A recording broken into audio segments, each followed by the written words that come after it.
Good day, everyone. This is Teacher Jackie of V-Class TV once again. Today, I am going to share with you the lesson takeaways of this week. First, we start with an Indian legend, the story of the rainbow. If you missed the story, be sure to read or watch it again before proceeding to our activity.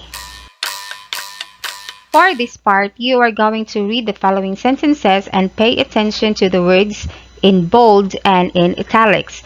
Using the context clues that are provided in each sentence, encircle the appropriate meaning of the highlighted words. Number 1. The events done by a main character can be presented through a first-person author's point of view using nouns such as I, we, and us. Author's point of view refers to blank.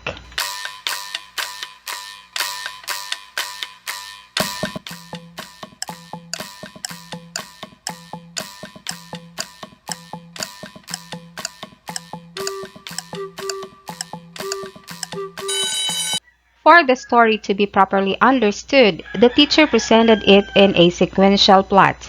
She began by introducing the characters, then narrated the various events in which the characters solved a problem, and ended with how the problem was solved.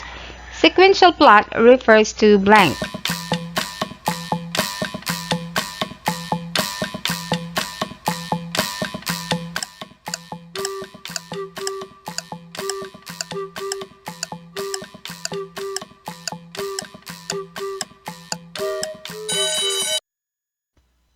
After reading the story, the learners were asked to draw conclusions by examining the events in the story, the possible meaning of these events, and why these events occurred. Draw conclusions means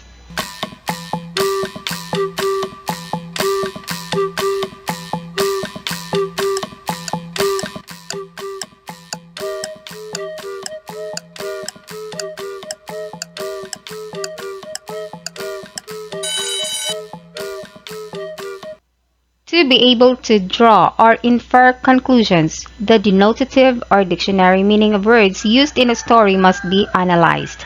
Denotative means blank.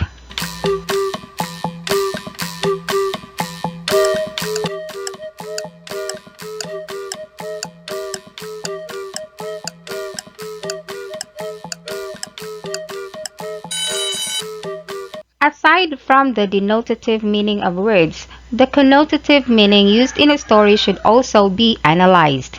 Connotative means blank.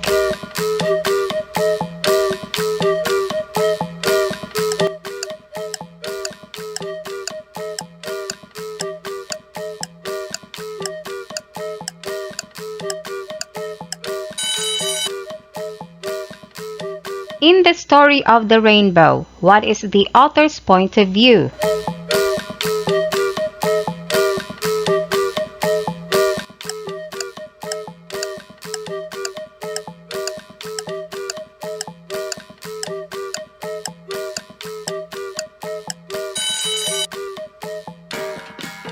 Which is the correct sequence of the events in the story?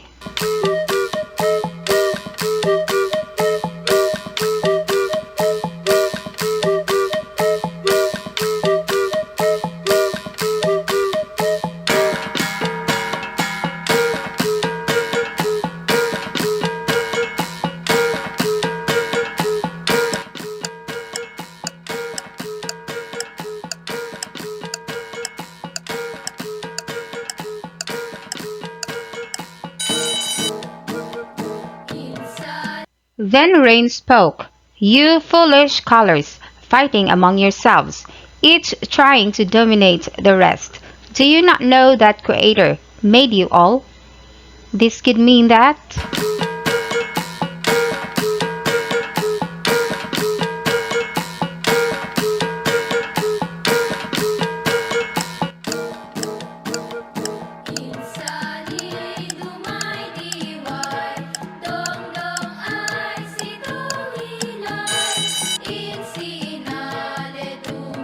which is a denotative meaning of the word superficial.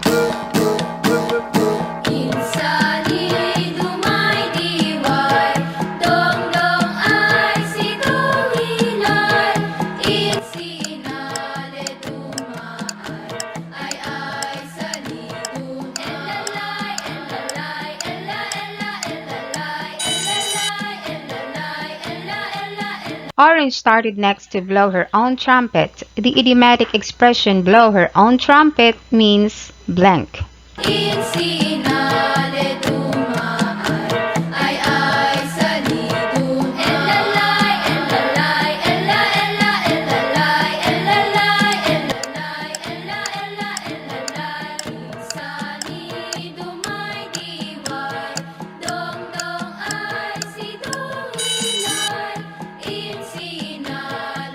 Let's now check your answer. If you got 7 out of 10, it means that you are ready for the next activity.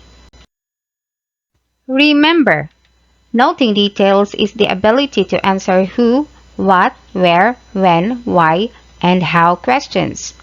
Details to be noted are title, author, setting, and plot. Sequential plot is the arrangement of events in which each event causes the next event to occur. The author's point of view is the author's way of deciding who is telling the story to whom. It is the person narrating the story. The first person point of view is told by a character in the story.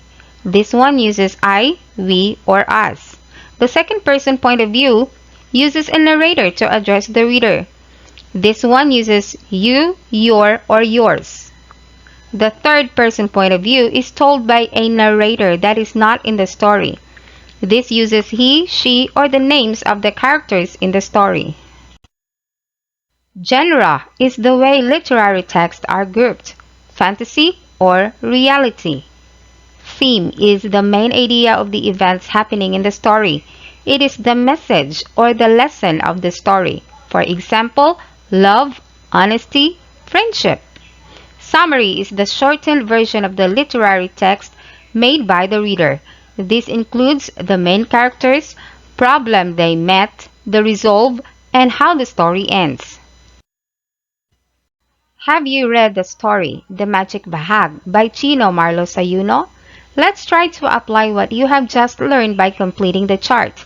The story card was previously given before the story. If you haven't read or watched the story yet, please do first. Now, let us have a sample answer of the story card. For the title, The Magic Bahag. Author, Chino Marlo Sayuno. Characters, Abyong, Nana, Tata, classmates. Setting, the book, school, home. This is where the story happened. Plot beginning, you are going to state the problem or the conflict. So, you can have Abyong did not want to wear bahag to his new school. So, the solution was Tata gave him the magic bahag. But then, Abyong wore the magic bahag and became good at everything he did. But in the end, Abyong began to appreciate himself and his new environment. The lesson of the story is actually we don't need magic to perform things. We just have to accept ourselves and have self-confidence. Oops, you're still watching up to this time. Subscribe now for more. Comment down for your questions and suggestions. Let us now proceed with the next activity, identifying sound devices and simile as figure of speech. Still, we are going to read the following sentences and pay attention to the words in bold and in italics. Using the context clues that are provided in each sentence, encircle the appropriate meaning of the highlighted words. Abyong's new friends are as jolly as his friends in Pasel. What sound device is used in this sentence?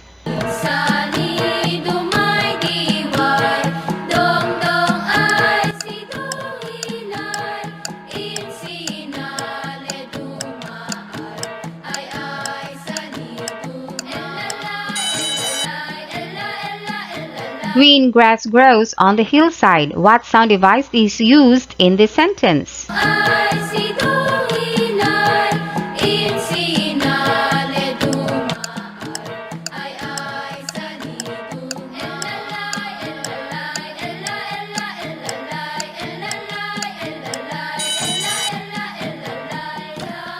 The cow's gentle move filled the valley. What sound device is used in this sentence?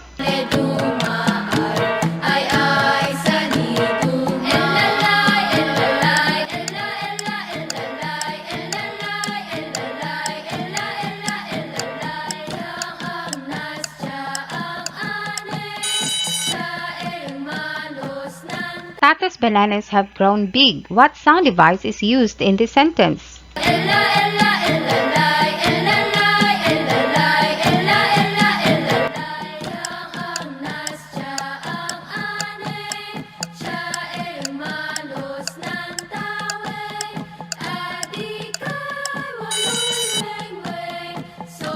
Dr. Cruz is a person licensed to practice medicine. The italicized phrase is the blank meaning of the word doctor.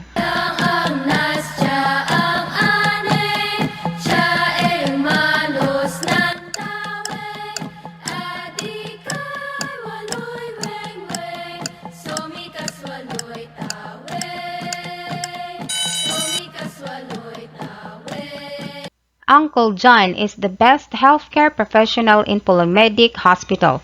The italicized phrase is the blank meaning of the word doctor.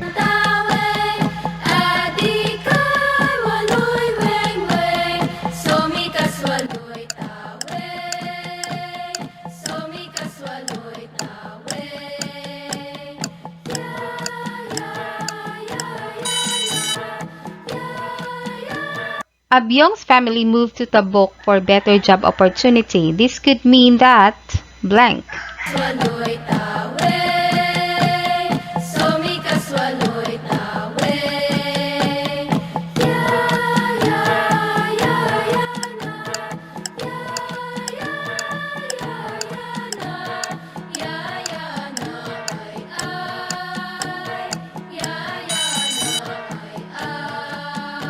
Tata said there was no magic on that bahag, and Nana added that the magic was in himself. This meant that blank.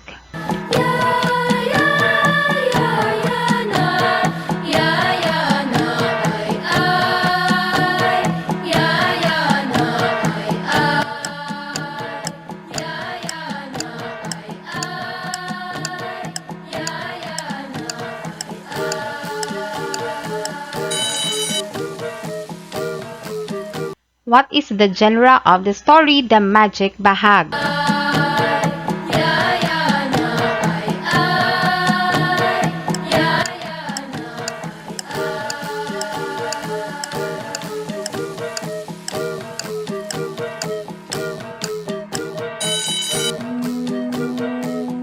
What is the genre of the story of the rainbow?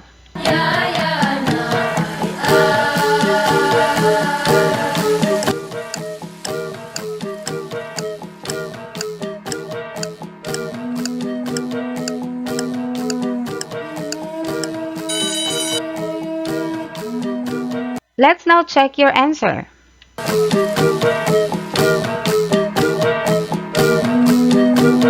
If you get 7 out of 10 or up, congratulations!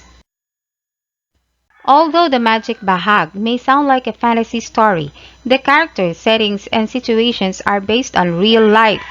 The title does not guarantee of the story being in reality or fantasy genre.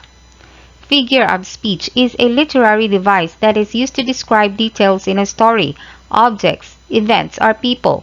For example, simile, alliteration, assonance, and onomatopoeia. Simile is a figure of speech that uses as or like to compare or describe two objects, events, or people. Example, Abyong's new friends are as jolly as his new friends. Onomatopoeia is when words sound like the noise being described. Example, the cow's gentle moo filled the valley. Alliteration is when two or more words begin with the same sound. For example, green grass grows on the hillside. Assonance is using the repeated vowel sound in nearby words. For example, Tata's bananas have grown big. Denotative meaning refers to the dictionary or literal meaning of a word or phrase. For example, Dr. Cruz is a person licensed to practice medicine. In this sentence, a person licensed to practice medicine is the literal meaning of the word doctor. Connotative meaning refers to the hidden or implied meaning of a word or phrase, usually an emotional meaning. For example, Uncle John is the best healthcare professional in Polymedic Hospital. Is the best healthcare professional implies that indeed Uncle John is a doctor. Drawing conclusions is using clues and details to figure out more about the text. For example, Tata said there was no magic in that bahag, and Nana added the magic was in himself. Thus, Abyung just had to believe that he could do things on his own. What you know plus clues from the text could lead you to inference. That's it for this week. I hope you enjoyed the stories that we had. Take note whether these stories are in reality or fantasy. There is always a good lesson behind each.